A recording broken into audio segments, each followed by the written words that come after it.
اردیبهشت زاده، ای گل سرسبد بهاران، ماه تو ماه شکفتن نهایی است، ماهی که آسمان در آن آبی تر می‌خندد و زمین عطر گندم‌هایش را به نسیم می‌سپارد.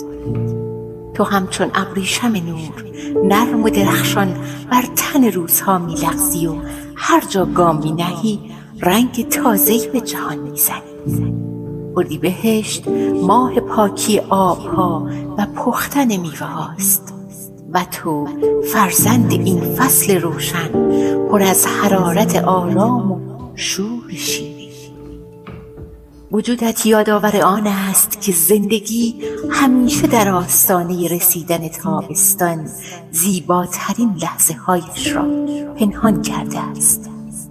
پرواز کن ای مرغ خوشخوان دل افروز که آوازت باغ دنیا را پر از ترانه های ناگفته می کند.